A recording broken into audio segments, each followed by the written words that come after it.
এত অল্প সময়ের মধ্যে এক হাতে একাদশী 2-3 রকমের পদ রান্না করে দিয়ে স্বামী সন্তানদের কাছে পাঠিয়ে দিলাম। রাধে রাধে বন্ধুরা, কেমন আছো সবাই? আশা করি সবাই ভালো আছো, সুস্থ আছো। সকাল থেকে আজকে ব্লগটা শুরু করছি। আজকে একাদশী, তো চলো এখন জয়িতা স্কুল যাবে, স্কুলের জন্য একটু টিফিন করে দিই। আলুর পকোড়া করছি, আলুটাকে ঝিরিঝিরি করে নিয়েছি, একটু কাঁচা লঙ্কা, সন্দক লবণ আর এর মধ্যে পানি ফলে আটা দিয়ে দিলাম।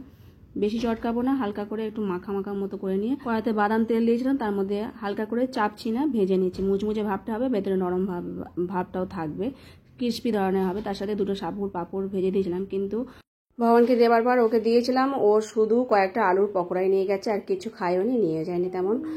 পৌজি বাজারে গেছিলো, বাজারে তেমন ফল পায়নি, কলা পেয়ারা পেয়েছিল আর দুধে নিয়েছিল। সাবু ভাগ্যিস ভিজিয়ে রেখেছিলাম 1 মুঠো মতো, সেটাই জল ঝারিয়ে রেখে দিলাম। আমি এই সাবুটা ব্যবহার করি, প্যাকেট সাবু। তো যাই হোক, জল ঝারিয়ে রেখে দিয়েছি। এটাকে এখন খিচুড়ি মতো করবো, ঝুড়ো খিচুড়ি, তাও পাতলা মতো খিচুড়ি। আমাদের ঘরে কেউ খেতে চায় না, তো খিচুড়িটা তেমন কেউ পছন্দ করে না। আমি আর জয়িতা একটু প্রসাদ পাই, তাছাড়া আর কেউই খায় না। আর গোগো তো শুধু ফল খেয়েই দিন কাটায়। যাই হোক, এখন আলুর পকোড়া আবার একটু করে নিয়েছি। রান্নাবান্না সব এক হাতে করতে হচ্ছে, তাড়াতাড়ি করে নেবো। অল্প সময় মধ্যে কীভাবে তাড়াতাড়ি করে রান্না করে নিতে হয়, 2-3 রকমের পদ রান্না করব। তো একদিকে দুধটা বসিয়েছিলাম, সেটা জাল দিয়ে একটুখানি গাঢ় করে নিয়েছি। এখন দুধে দিয়ে পায়েস করব। তো পায়েস করার জন্য আগে একটু ঘিতে ভেজে নিতে হয়।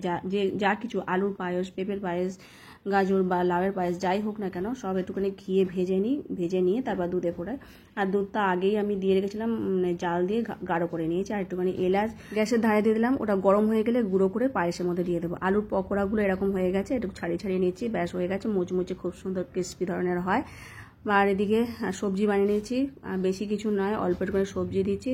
কুমড়ো, ক্যাপসিকাম, আলু এগুলো সব ওই খিচুড়ির মধ্যেই যাবে।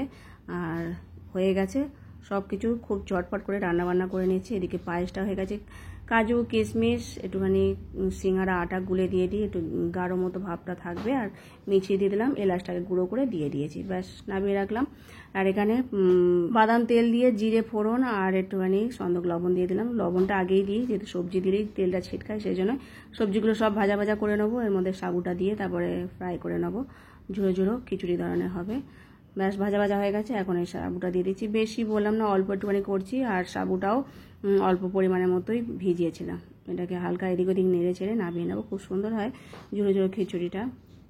সেটাই আজকে করে নিলাম। তার সাথে পকোড়া, পায়েস আর ঝুড়ো ঝুড়ো খিচুড়ি, তার সাথে ফল মানে শশা, পেয়ারা গোটাই ভগবানকে দিয়েছিলাম।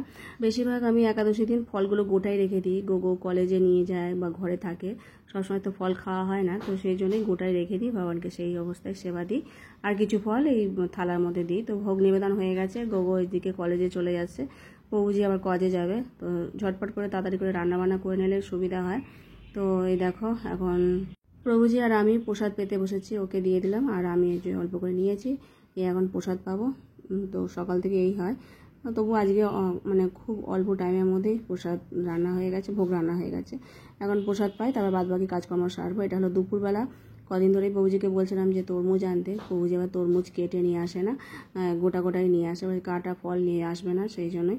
তো দুপুরে ভগবানকে এই সেবা দিয়েছিলাম, আর এটাই দুপুরের প্রসাদ। জয়িতা এসে গেছে, সকলে মিলে এখন প্রসাদ পাবো। আর আজকের মতো ভিডিও এখানে শেষ করছি। সকলে ভালো থেকো, সুস্থ থেকো। হরে কৃষ্ণ।